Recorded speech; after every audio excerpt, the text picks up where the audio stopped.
Welcome back to Ghana Great and Strong, where we're talking about coalition and referring to something that I put on Facebook that has attracted all manner of comments.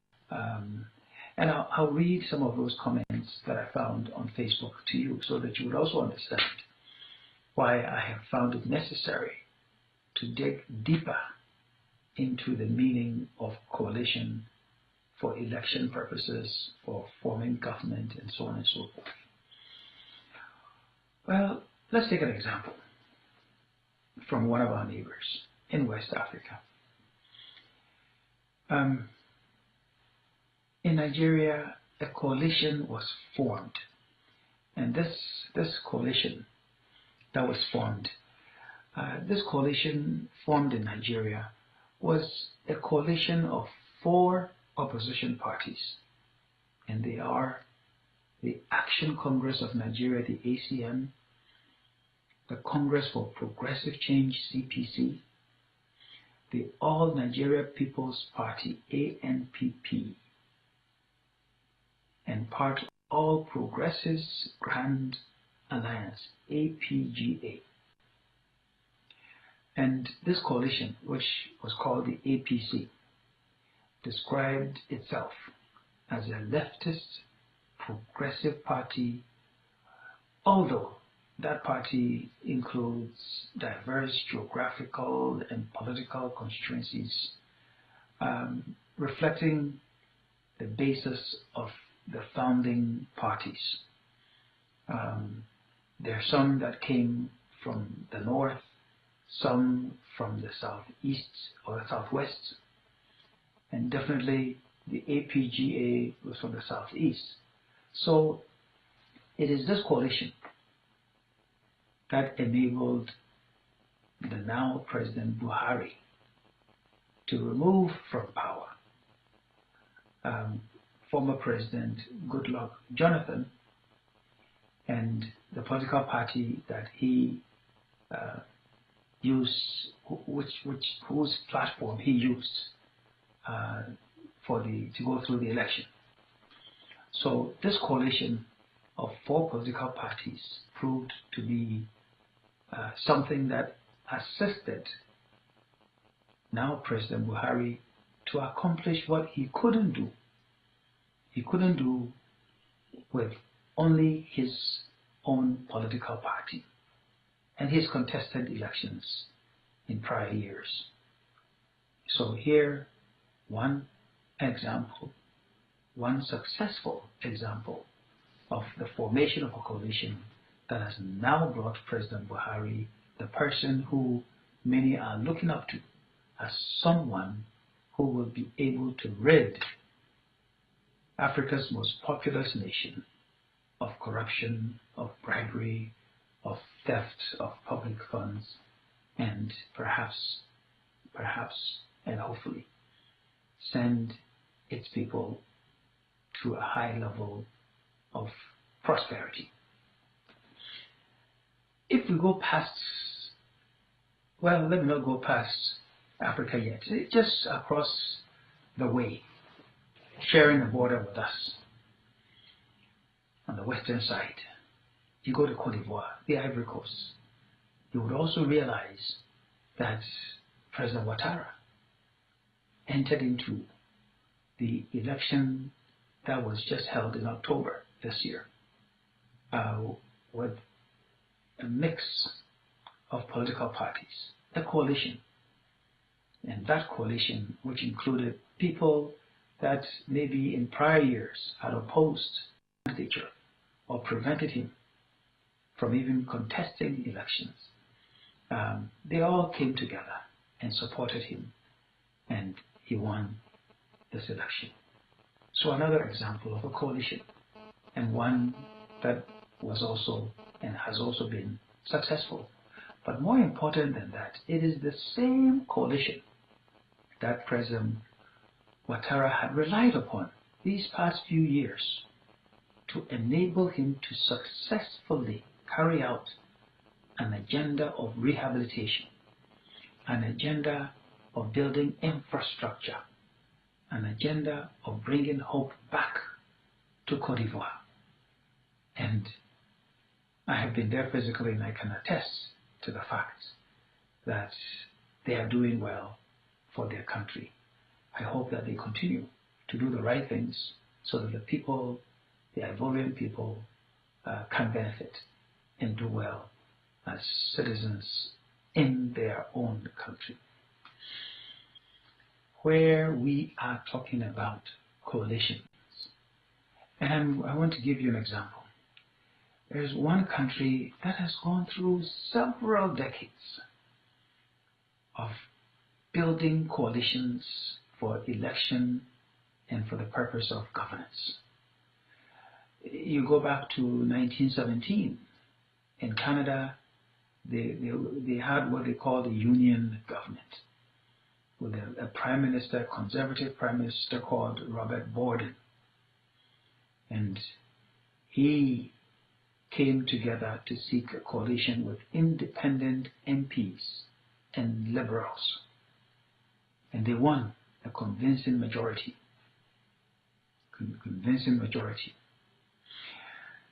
And then there were a number of other coalitions that had taken place in various states of Canada. So I just gave you one example of the union government in 1917. There have been other coalitions in Canada since then. That's just one example. But then if we go to other countries, you would find that in Germany, the Chancellor, who is the chairwoman of the Christian Democratic Union, CDU, heads a coalition that includes the Christian Social Union, CSU, and the Social Democratic Party of Germany, SPD. So here you are, another example. In Germany, coalitions are something that happen with regularity. If you go to Israel, they're always building coalitions. It's a necessity. Different political parties, some with different ideologies and so on and so forth, they get together. And indeed, in the 120-seat Knesset, there are no fewer than 18 parties there. And it is governed by a coalition of four parties. The Kadima Party, the Labour, Meimad, Shas, and Gil. They, at some point, they have come together to form a coalition. If you go to Ireland, Ireland has seen many coalitions, and one of the most recent ones was a coalition of three political parties. That is the Fianna Fáil, the Green Party, and the Progressive Democrats. You go to Switzerland, you find that recently there was a coalition of four parties: the Christian Democrats, the Social Democrats, the Liberal Democrats, and the Conservative Democrats. And this coalition, they have actually governed Switzerland since 1959. And recently, in Britain, well, who doesn't know about the coalition between the Conservatives, led by David Cameron, and the Liberal Democrats, led by Nick Clegg? They formed a coalition government.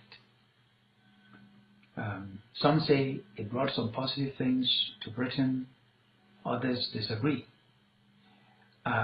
What it did for the Conservatives as a political party versus the Liberal Democrats as a political party, well, that is there for historians to examine and analysts to go through to determine who in the end benefited and who did not benefit But the important thing is, did the people of Britain benefit from that coalition? That is the question that needs to be answered, not what benefited the individuals who led the coalition or even the political parties that were part of that coalition.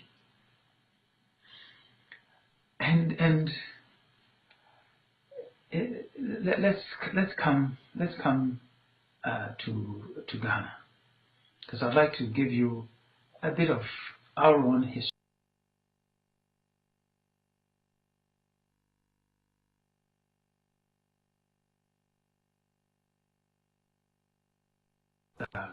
I want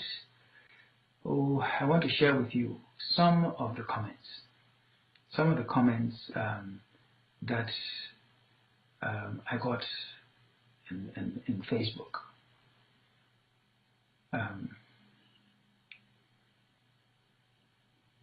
There's someone called Jacobs. He's called Alzen or Jacobs Alzen, and his comment to me was words can really sing, but can it dance while it sings? Being in governance is different from being in opposition. And he asks me, Dr. Indo, you are a good man, but can all these good things pour down, become something good that would benefit the people? Now, this Jacobs Alzen, he, talked about, can these words sing, or the words can sing, but can it dance? And when he did this, a number of people also replied this, Jacob Alzen. And I want to share with you some of the responses that came, because sometimes it's important that we go back. A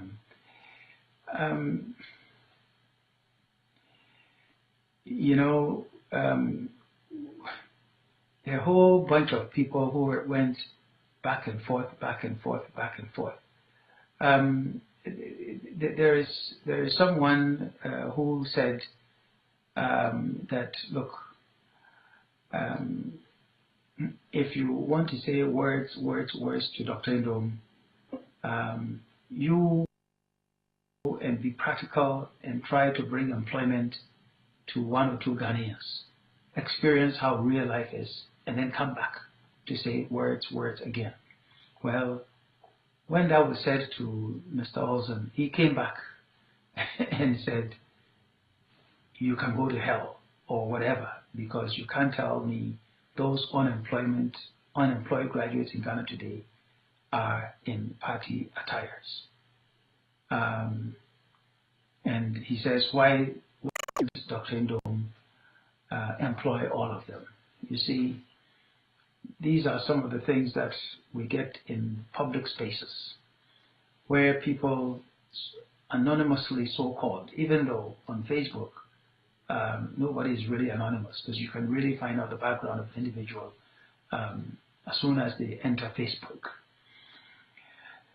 It is important for people to understand that we will disagree as far as ideas are concerned, that we will disagree because someone likes A and doesn't like B. But we must disagree in a civil manner.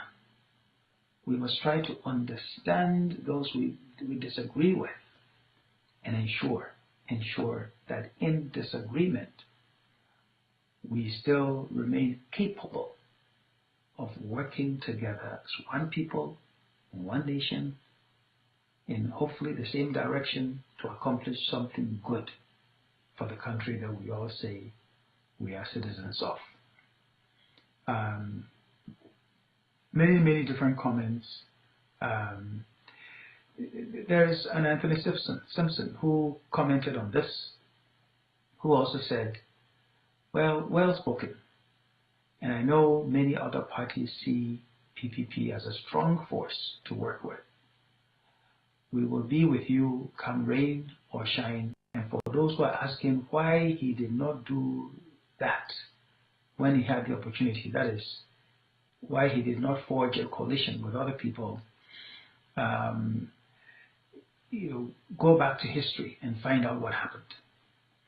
And indeed, that's an important point, because anyone who is questioning my calling for a coalition should know that I am one person who has had experience coming from one political party historically opposed to another party, and yet going to be with that other party for a period of time, a few years, to serve in a government led by that party.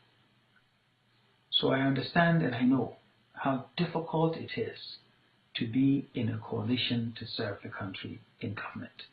But I also understand the positives that can come when ideas come from different perspectives, different angles, different points of view. We come together with great intentions, and when it happens and it works well, it is fantastic for the country and for the people.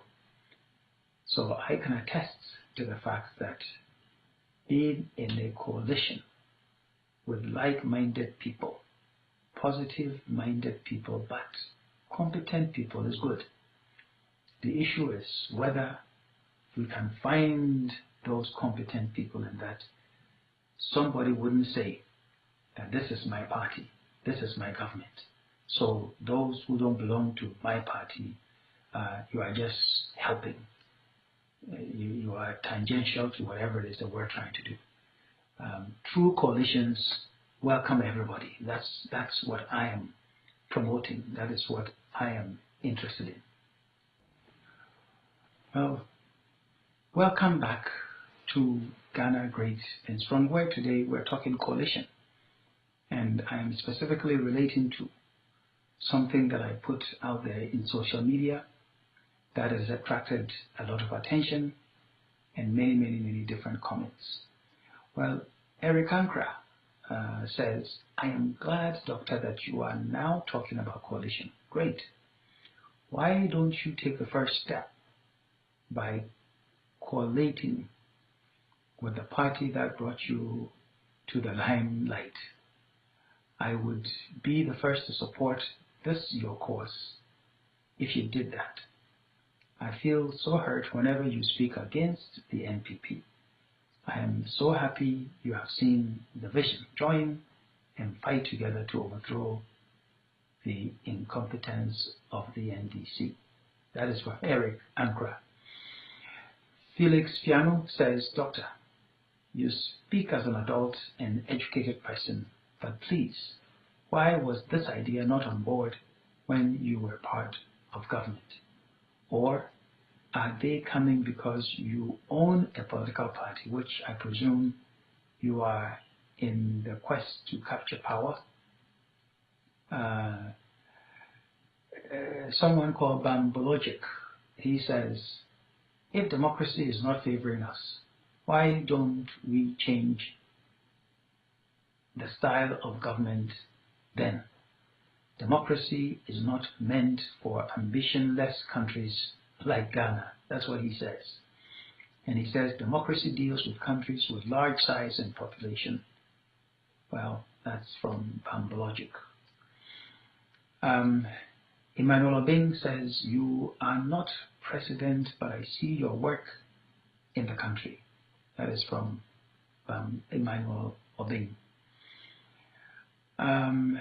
Efo Janto says, how many presidential aspirants have this in mind?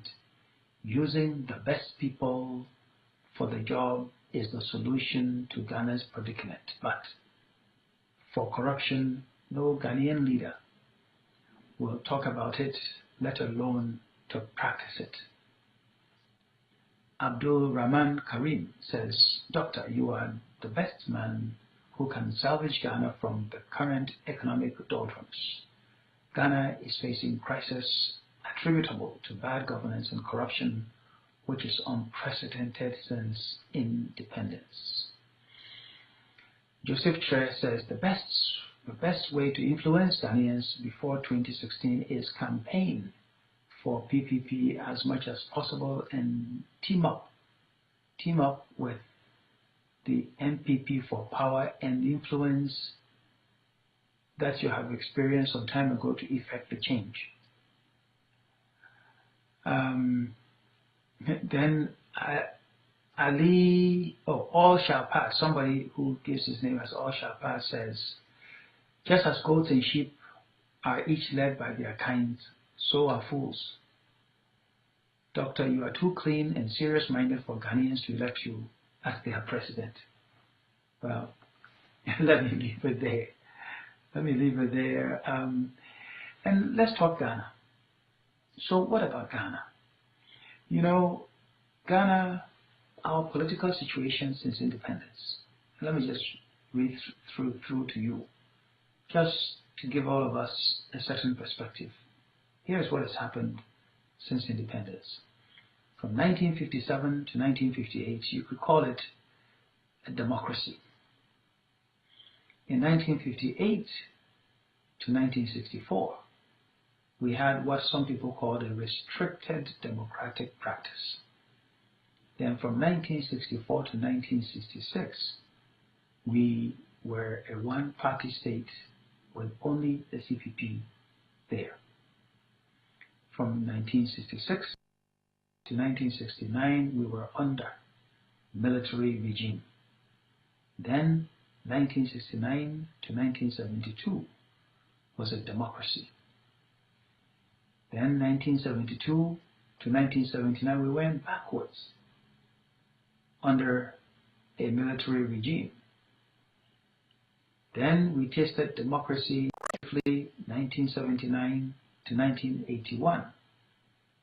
And then we went back again. So 1981 to 1992, it was a military regime. And you can call from 1992 to the present that we've been in an emerging democracy. We've now served more time practicing under a democracy since 1993, for a longer period than we've ever had in our history as an independent nation. So something positive is happening. But let's go through. Indeed, there have been many different political parties in Ghana. If you go back over the years, there are many names, more names than I can even mention. We've had the Action Congress Party, All People's Republican Party, the Avalon Youth Association, the Convention People's Party, Democratic People's Party, Every Ghanaian Living Everywhere, Federation of Youth. You have the Ghana Congress Party, Great Consolidated Popular Party, even the Muslim Association Party. There was a National Alliance of Liberals, National Convention Party, you had the National Independence Party, National Liberation Movement, and so on and so forth. We've had so many different political parties. So now, what has been our experience with coalitions? So, which ones have we experienced? In 2004, if you have forgotten, I'm reminding you. In 2004, there was what was called the Grand Coalition. The Grand Coalition included the People's National Convention, Every Ghanaian Living Everywhere, the Great Consolidated People's Party. Then, in 1996, we had what was called the Great Alliance. They contested the presidential election, and it included the New Patriotic Party and the People's Convention Party, PCP. In 1992, we had the Progressive Alliance. The Progressive Alliance included the NDC, or the National Democratic Congress, Every Ghanaian Living Everywhere, or EGL, and the National Convention Party, NCP. So those are the ones that we have had so far that I can identify. Maybe there are some that I've missed. So in our history, we have had them. The Progressive Alliance succeeded. The Great Alliance did not succeed in winning the presidency. And the Grand Coalition also did not succeed in winning the presidency. So we've had our experience and some experience with it. All I'm trying to say is that when I put out a call, or anyone else puts out a call, that let's build a coalition to fight an election, that it isn't anything new in this world, that it has happened even in West Africa, in Nigeria, in Cote d'Ivoire, and in many other countries in Africa. Coalitions are something regular in the UK and in Europe. It happens in Israel, in Canada, in Asia it happens. And it is something that is honorable. It is something that we must not use to insult our political opponents or call them names or ugly names. It is something that can work to the benefit of a country and a people. It is something that we must encourage as a people. So it is something good. It is something good for us Ghanaians to consider. Now, my interests in coalition, I really do believe that in the different political parties that we have, they tend to ignore, they tend not to make use of those individuals out there who have expertise but don't want to get involved in partisan politics. Sometimes they are afraid of being insulted, sometimes they're afraid of being victimized, and so on and so forth. A coalition would be able to draw those kinds of people in so that they can use their knowledge, their expertise for the benefit of Ghana and Ghanaians. And you know, coalitions also are able to solve the problem of these individual political parties only catering to the needs and the whims and whatever of their own members. And so by joining together different people from different backgrounds, there is a hope that we can pick from each political party, that we can pick from the non-political types, we can pick some of the best people available.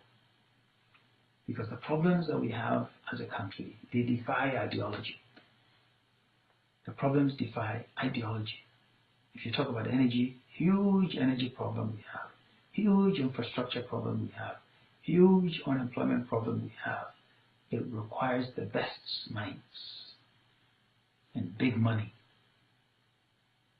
and great leadership.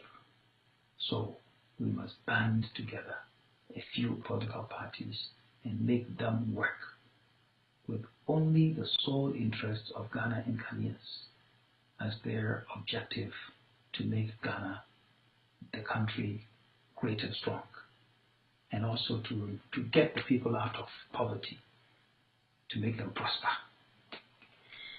So that's why I'm interested, not just as an individual, but I believe that Ghana can get to be somewhere good if we do get some people together, some political parties together, get some of the best people together to form a government. But before you form a government, before you can do that, you must win an election. And elections are won with numbers. And so, while some may have great ideas, but not the muscle, some may have the muscle, but not so great ideas, well, we need to mix it all together so that ideas and muscle and people can all come together, and resources can all come together to make sure that an election can be won. And in 2016, we need to make that happen in Ghana.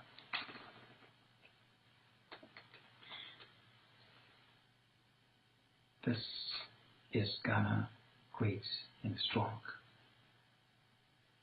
This has been our discussion on coalition. It is important that you make up your own mind. What would you like to have happen? Independent, individual political parties doing some of the same things that have been done since 1993, or encourage people to get together, bring the best together so that something better can happen? Are you satisfied with what we have? Should we change course and make sure that opportunity is given to everybody in Ghana? What is it that we want really as a nation? And can a coalition of like-minded people help us realize the objectives? I have put there at the very beginning what I would wish to be some of the conditions for being part of a coalition, such as changing the constitution to let the people vote for their own DCEs, such as making sure that we separate the Office of Attorney General from that of the Minister of Justice so that there will be independence when it comes to prosecution. So that when someone does something against the state and against the people, that political consideration wouldn't allow those person or persons to go free. So we can fight corruption effectively. So we can stop this rot that is robbing the nation of the resources we need to develop our country. Such as making sure that all children benefit from free, compulsory, continuous education from kindergarten to the end of senior high school, so that we support our own businesses, our own local businesses with government purchasing power. So we create jobs, the jobs our young men and women are crying for. So there's a reason for it. And I hope you would agree with some of those reasons. I hope that you can support the call for coalition. I hope that in your own way, you can also think through this. That is what Ghana Great and Strong is all about. Food for thought. Bring you some factual information for your consideration. Agree or disagree. Let's have a serious discourse, a serious discussion, wherever you may be.